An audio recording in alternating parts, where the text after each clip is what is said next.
Ya saya jawab teman-teman dulu, Pak Firman ya. Jadi itu tadi Pak, sebetulnya saya ingin sekali diundang itu bicara tentang sistem itu. Ya. Karena begini, Bapak jangan salah paham, DPR ini kan kepalanya banyak dan basis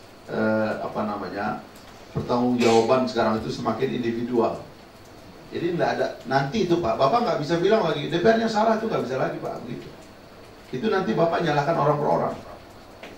Karena nggak bisa, saya nggak bisa ngontrol DPR, orang beliau aja nggak bisa. Mas Pram ini nggak bisa ngontrol DPR. Ya kan? Saya pernah dulu polos saya waktu periode pertama di DPR, saya bawa proposal ke Agung Laksono. Begini Pak Agung, supaya kebetulan kami sama-sama ke Vietnam, ada pertemuan EPPF kalau nggak salah. Terus saya ngomong-ngomong, oh siapkanlah. Saya siapkan proposal. Pak, begini cara kita mengelola DPR ini supaya efektif sebagai lembaga legislatif. Saya ngomong, tapi begini Mas Fahri, dia bilang, saya di sini kan bukan apa-apa. Dia bilang, ini 560 orang ini jenderal semua katanya. Nggak bisa disuruh-suruh, katanya gitu. Jadi nggak bisa, saya nggak bisa mengatasnamakan Dewan. Saya hanya bisa mengatasnamakan diri saya pribadi. Dan sudah untuk itu, saya pribadi beda. Tapi kalau saya misalnya jadi ketua DPR yang sekarang ini merangkap BURT, itu bisa agak lain bedanya itu. Tapi saya ketuanya Pak Marzuki. Gitu. Saya nggak bisa pengaruhi juga itu Pak Marzuki gitu. Nah, jadi memang nggak bisa kita bilang DPR bertanggung jawab dan sebagainya, karena susah. Lagi-lagi ya, saya mau kembali misalnya, itu orang banyak nggak tahu. Saya kemarin itu tiba-tiba diutus oleh partai saya, Mas Pram, karena kita mau memperjuangkan beberapa undang-undang. Saya diminta tanggung jawab MD3. Dari awal saya bilang, udahlah MD3 itu dipecah jadi 4 undang-undang. Undang-undang MPR-nya berdiri sendiri, undang-undang DPR berdiri sendiri, undang-undang DPD berdiri sendiri, lalu nanti kalau mau DPRD digabungkan dengan undang-undang pemerintah daerah. Ini kan juga lagi dibahas. Itu saja anggota Dewan tidak mau. Dan saya kalah voting Pak, partai saya cuma 10% di sini. Kalah voting saya. Padahal itu kalau kita pisah Pak, nanti itu lembaga menjadi jelas. Setelah itu dipisah, nanti saya akan mengusulkan apa yang disebut dengan membership budget office. Supaya pertanggungjawaban keuangan itu harusnya basisnya individu. Siapa bilang harus merubah undang-undang? Nggak perlu kok. Pimpinan Dewan sekarang coba tanya beliau, itu basis pertanggungjawabannya individu. Sehingga Mas Pram dengan anggarannya itu bisa lebih luas gitu loh. Ini kan bukan soal menambah jumlah anggaran, tapi bagaimana agar anggaran itu efektif, maka dikembalikan kuasa penggunaan anggarannya bukan sekjen, tapi pribadi. Karena saya ini Fahri Hamzah adalah lembaga. Dan itu karena itu saya menggunakan anggaran harusnya diaudit langsung oleh BPK, bertanggung jawab langsung atas anggaran yang saya pakai. Lalu sumber anggarannya juga diatur. Nah itu kan yang saya kasih contoh, maaf ini Bu Yanti, saya mau menceritakan ini karena kebetulan disuruh sekolah juga ini oleh Dewan ke beberapa tempat, dan saya memang mempelajari secara serius.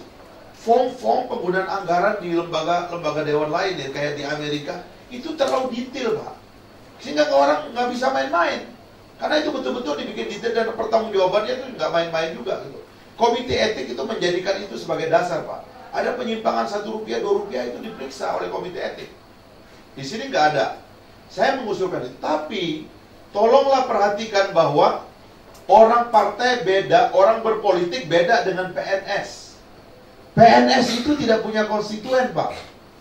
Kami ini punya konstituen. Kami ini punya manajemen hari-hari dengan rakyat. Dan itu disebut di dalam konstitusi, disebut juga di dalam undang-undang MD3 itu. Dulu kan cuma budgeting, legislasi, dan pengawasan. Sekarang ditambah representasi. Bahkan kalau kita lihat dari 20 tugas anggota Dewan itu, tugas dan fungsi, tambah 10 lagi wewenang dan sebagainya itu, jelas disebut itu, memperjuangkan daerahnya, memperjuangkan keuangan daerah, dan sebagainya, kepentingan daerah disebut. Tapi kalau itu semua kemudian dilarang, dianggap trading of influence, ngapain Pak? Jadi anggota DPR, memperjuangkan rakyat masuk bui. Lah mendingan jadi LSM Pak.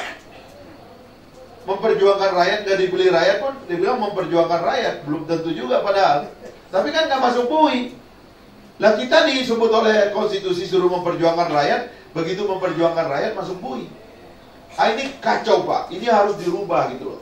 Tapi jangan Bapak Anda harapkan bahwa saya bisa serta-merta merubah ini, karena suara kecil Pak, ya kalah voting. Itu satu. Yang kedua, peta koruptor itu saya dari awal masuk sudah tahu kok. Dari awal saya masuk sudah tahu. Saya masuk pertama di Komisi 6 Mas Pram. Soal amplop-amplop ini sudah saya ungkapkan dulu kok. Sebab saya juga kaget. Kok setiap rapat sama BUMN ada amplopnya? Saya marah, dan saya udah marah. Saya bilang, saya tahu Anda kesulitan uang, tapi kalau cara begini diteruskan bahaya. Saya bilang, saya nggak mau berurusan sama orang-orang ini. Nggak gini cara Dewan kasih uang. Kita itu kan harusnya, kalau disebut yang terhormat tadi Mas Pram, negara juga harus memfasilitasi kehormatannya itu. Sekarang mohon maaf, ini tidak. Negara itu kan begini mikirnya, dia kan udah untung dapat anggota DPR. Ya ada loh uangnya gitu kan. Begitu kan pikirnya kan. Sama karena uang di sini kita campaign fund gak diatur sekarang. Kalau di luar negeri campaign fund itu diatur per individual. Saya mengumumkan diri saya udah kontak KPU tadinya. Saya telepon Mas Sigit, itu kebetulan teman saya. Mas, saya mau minta KPU duduk sama saya mau mengumumkan rekening saya.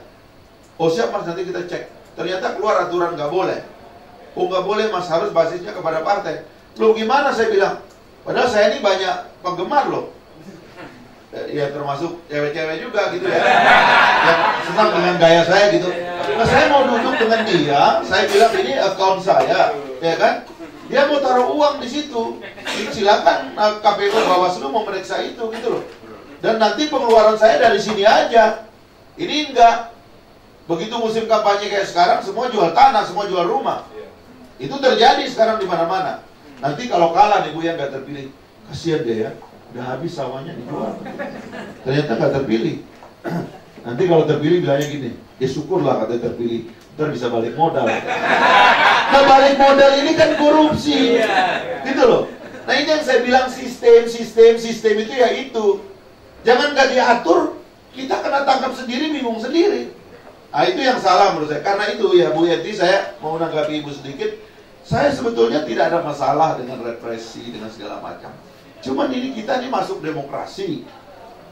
Saya udah pernah kasih paper ke beberapa teman di KPK, tapi mungkin gak dibaca. Itu ada riset Stanford tentang beda respon otoritarianisme terhadap korupsi dan respon demokrasi terhadap korupsi. Beda. Jadi yang disebut dengan efek jera dan sebagainya itu nggak masuk di demokrasi. Karena pada sisi lain orang disuruh bebas.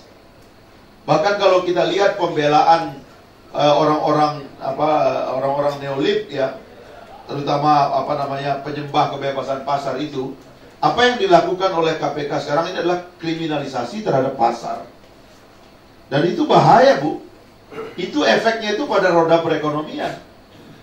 Efeknya itu pada keberanian orang untuk berinisiatif, kreativitas untuk melobi pemerintah, untuk mencari peluang pada policy yang seharusnya itu tidak ada masalah. Karena bagaimana swasta mendapatkan peluang bisnisnya kalau aspek-aspek legalnya itu tidak dia dapatkan keterangan dan penjelasannya, atau bahkan lobby-lobbynya di lembaga-lembaga seperti Dewan. Amerika membuat undang-undang lobis kok. Cuman diatur polanya, antara perusahaan lobis dengan orang yang di lobis nggak boleh ada transaksi. Tapi kalau dia mau menyumbang campaign fund melalui orang lain, masukin ke situ. Ini nanti diperiksa oleh KPU-nya gitu loh. Jadi ada itu sistemnya. Jadi jangan anggap seolah-olah orang Amerika itu moralnya lebih baik daripada kita. Tidak. Mereka mengatur itu di dalam regulasi yang transparan. Bahkan saya mengusulkan itu agar etik Dewan itu jadi undang-undang, supaya anggota Dewan itu diaturnya itu dengan regulasi gitu ya. Ya kalau orang udah, ya mohon maaf itu ini off the record ya. Kayak Ruhut misalnya, itu kan pemalsuan 263, 264. Ya kan sebetulnya kan, ya itu nggak bisa dong dilarikan ke etik, itu masuk bui dong. Jangan ke etik larinya gitu loh. Nah ini yang saya maksud, karena nggak diatur ya kita jadi main-main begini semua, dan main-main di sini beresiko pidana. Itu yang saya mau katakan. Terima kasih. Pemalsuan surat.